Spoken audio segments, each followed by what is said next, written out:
Hi everybody, welcome back to my channel, Nonstop Talking with your girl here, Vivian Liu. Today I am starting my end of the year series. My plan is to go from positive to negative to start things off. I'm doing with the best books, and then following that it should be surprising, disappointing, and then worse. I also plan to do best and worst for movies and shows, and hopefully I'll be able to end that with my reading goals for 2021. That's the plan. Let's see if I can stick with it. So like I said, today we are doing the best books I read in 2020. I think I was able to narrow it down to these 12 titles. This list will not include rereads, and it's one spot per author per series. Those are the rules. Before I start with my countdown to number one, let's do some honorable mentions. So I'm just going to quickly read out the honorable mentions. We have On Tyranny, 28 Lessons from the 20th Century by Timothy Snyder, which I gave a 5 out of 5. Hair Love, written by Matthew H. Harry and illustrated by Vashiti. I'm hoping I'm saying that correctly. Correct me if I'm wrong. Harrison, which I also gave a 5 out of 5. Fangirl Volume 1, the manga, written by Rainbow Rowell, adopted by Sam Maggs, and illustrated by Gabby Nam, which I gave a 5 out of 5. Otakoi Love is Hard for Otaku Volume 4 by Fujita, which I gave a 4 out of 5. And lastly, the Star Wars Darth Vader and Kids series by Jeffrey Brown. Darth Vader and Son, 5 out of 5. Vader's Little Princess, 4.5 out of 5. And Good Night Darth Vader, 4 out of 5. So those are the honorable mentions for 2020. Now we are going to start the countdown. So number one is obviously going to be the best book. Starting us off at the number 12 spot is Ten Dance by Sato Inoue, volumes 4 and 5. This is a BL manga series following two dancers who share the same name, Shinya. Shinya Sugiki is a standard ballroom dancer, and then Shinya Suzuki is a Latin dancer. So the Latin dancer is getting dance lessons from the standard ballroom dancer, and from there this very slow burn but passionate romance unfolds. The dancing, the slight tackling of social issues, and just the fire in this is superb. At first I was kind of like, the series is alright, but then as it slowly and gradually progresses, it's just like capturing me and like really drawing me in.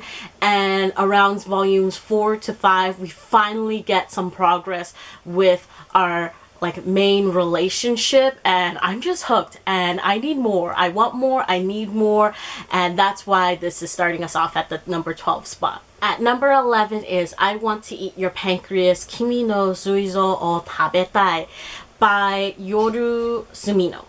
I read the manga adaptation of this. It was originally, I believe, a light novel, and the art for the manga is actually really adorable. The story is about a shy boy who accidentally discovers that one of his female classmates have pancreatic cancer. Sick girl and unseen teen boy crossing paths. You know the drill. Anyways, this story was so emotional and sentimental and a really good just coming of age slice of life manga. And there was just one particular scene that made me really sad. I was shedding tears for it, and it was that moment where I was like, yeah, this is gonna end up on my top list at the end of the year. There's this twist at the end regarding fate, and it just really got to me. And I have a video review for this, which I will link down below if you are interested. And in the future I'll probably give the anime and live action a try. More so the live action than the anime. Number 10 is You Should See Me in a Crown by Leah Johnson. This is about Liz, whose financial aid for college falls through, so she decides to run for her school's prom queen because prom king and queen gets financial aid, but she doesn't believe that she is prom queen material. This book definitely lives up to the hype, because I know that it did get a lot of hype, and I thought it lived up to the hype for sure. The main relationship, like the way it progresses, is just really well written. Honestly, it was just one of those quick, fast, fun reads for me. There was this moment where the main girl's, I think, French teacher kind of like stands up for her or with her, and it was just really great to see in a book where like the teacher or like a faculty member supports the student. I thought that was really nice. Ending was very happy and hopeful, which I really appreciated. Love the vibes of this, and it's just a fantastic debut novel, and I will definitely read what the author will write next. Number 9 is The Tea Dragon Society #1 by Katie O'Neill. So I read this when I needed like a pick-me-up, and it was just the best pick-me-up ever. It's just this sweet and soft and cotton candy like art book. The art in it is super cute. It's in short about I guess a swordsmith apprentice learning how to care for tea dragons, and like I said, I was just like in a mood for something that would make me happy, and this made me so happy, and I appreciated that, and I loved it. I bought the second book, and I'm excited to read that soon. It makes me like wish tea dragons were real and that I could collect them. It gives me like, in that aspect, it kind of gives me like Pokemon vibes. Number 8 is The House in the Cerulean Sea by TJ Klune. After the Green Creek series, TJ Klune has become like an auto-buy author for me, and I'm so glad, because I pre-ordered this book, that it lived up to my expectation and that it lived up to the hype. It's very good. It's about Linus, who is a social worker for magical youth. He gets sent on a special assignment to inspect this special orphanage for magical youth. I loved every single child at that orphanage. They were just so endearing and sweet, and the progression of the main relationship just really worked.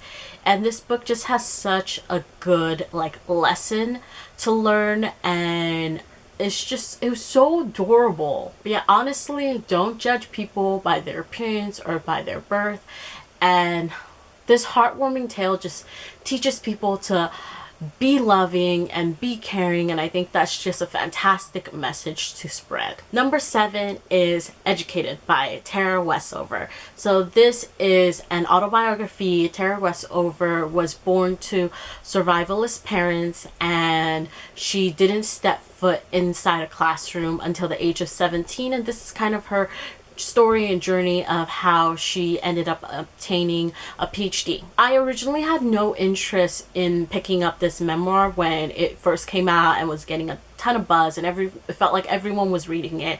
But this year, 2 people in my real life recommended it to me, and I'm just like, okay, let's give this a try, and I ended up really loving it. It's very educational and written like in a very engaging way. I highly recommend you check it out if you haven't, but like I said, I feel like everyone has already read it and loved it. Number 6 is Percy Jackson and the Olympians series by Rick Riordan. So I finally finished this series this year. I know it's like I was so late into it, and it's like something I regret. Like I should have read it when I was younger, because it's so good. I gave the last book a 5 out of 5, but it pretty much, this spot is for all the books that I read this year in this series. It was such a solid like ending, and it was such a fantastical journey, and I just had so much fun. If you don't know what it's about, the main character, Percy, finds out that he is a demigod, and he gets sent to Camp Half-Blood for his safety. That's what the first book is about. The first book is called The Lightning Thief, and just this series was just so good from beginning to end. I was so engaged and having fun, and I love the characters. I love the banter, the humor. It's so silly and a good time, and I highly recommend it if you haven't picked it up. It's a middle grade series, but like for a middle grade series, it like really wowed me, because I rarely pick it up from middle grade, and yeah, it like surprised me, and it ended up being so much fun that it ended up in my top spot of the year. After finishing the series, I did go watch the live action movie. It was not good, but I am looking forward to the Disney Plus show. Hopefully it will redeem itself from the terrible movie adaptation it had previously. Number 5 is Rebecca by Daphne Du. I don't know how to say this, but it's Maurier.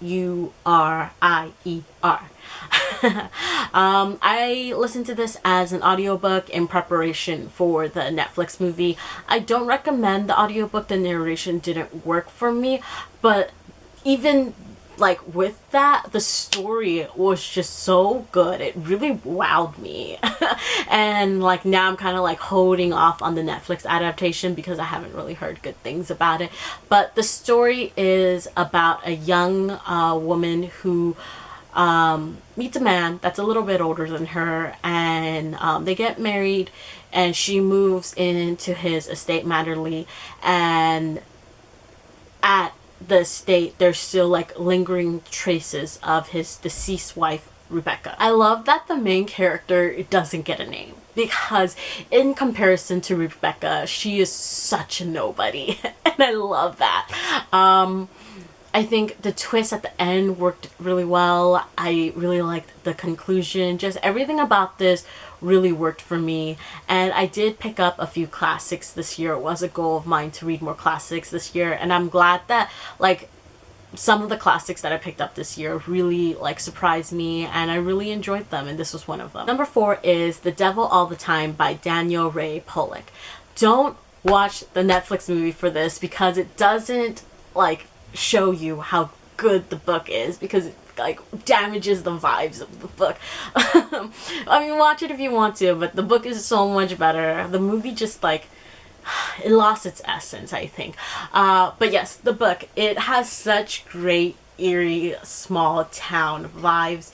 It like centers around a group of people who just cannot avoid sinning, and their crimes all connect them at the end. And I think the connection and just like the terror and just the crimes, like it was so good. I actually read this book with my eyes one weekend, and I like finished it so quickly because it was just so like captivating.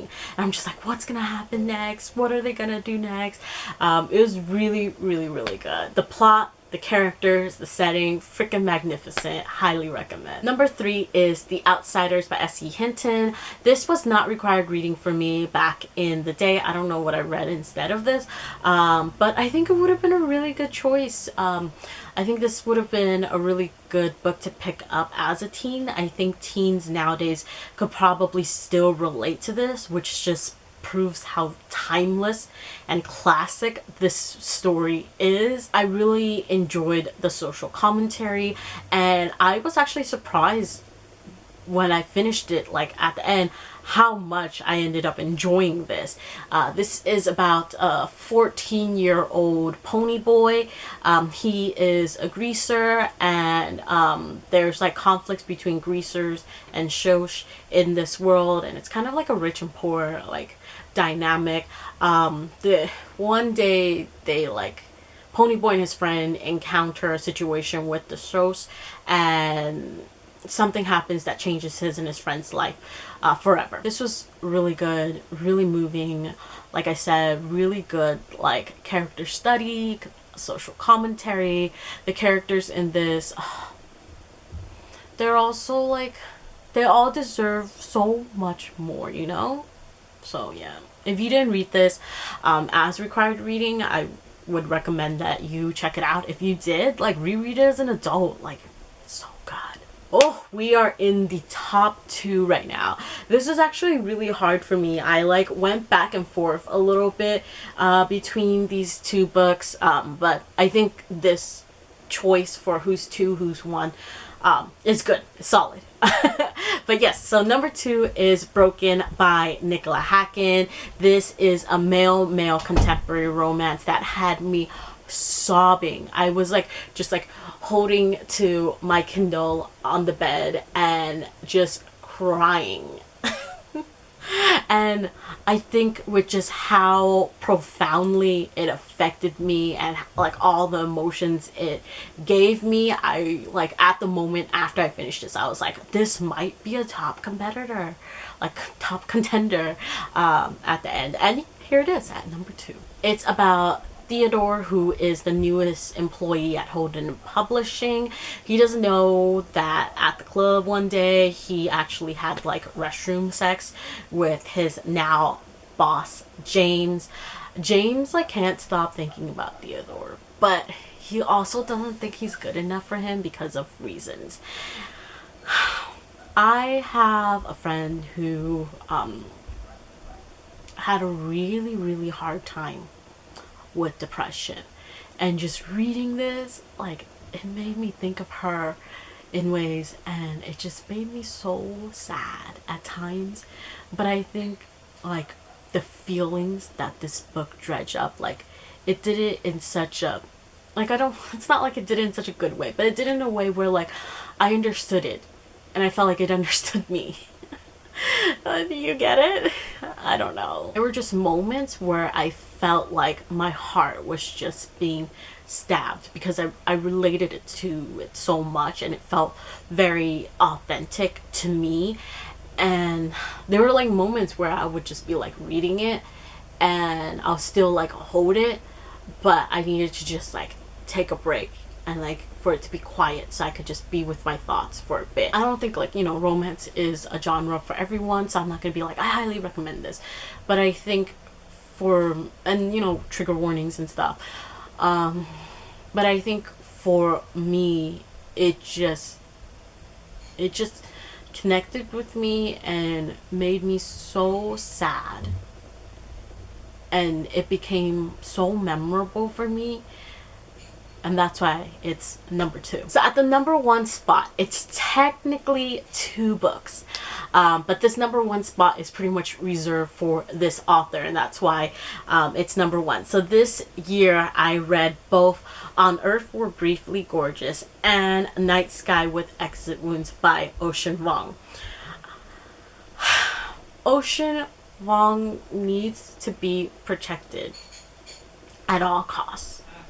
Night Sky with Exit Wounds is his poetry book.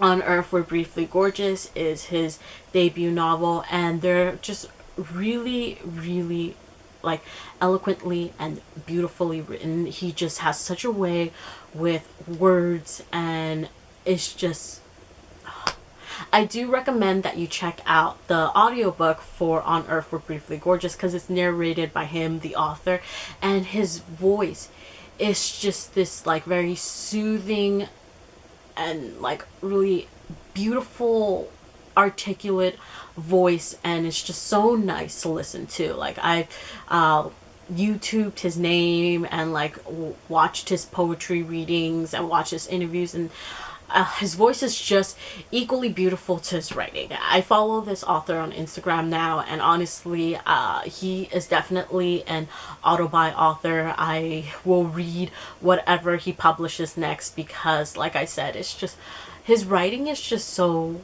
stunning. Super. I'm glad that I got introduced to him this year. He's the best. And that's why he got the number 1 spot. That's it. Those are the top 12 books I read in 2020, along with the 5 honorable mentions. Let me know in the comments down below what was the best thing that you read in 2020. Tomorrow I will be posting my most surprising. So outro time. Like, comment, subscribe. See you in my next video whenever that is. Bye!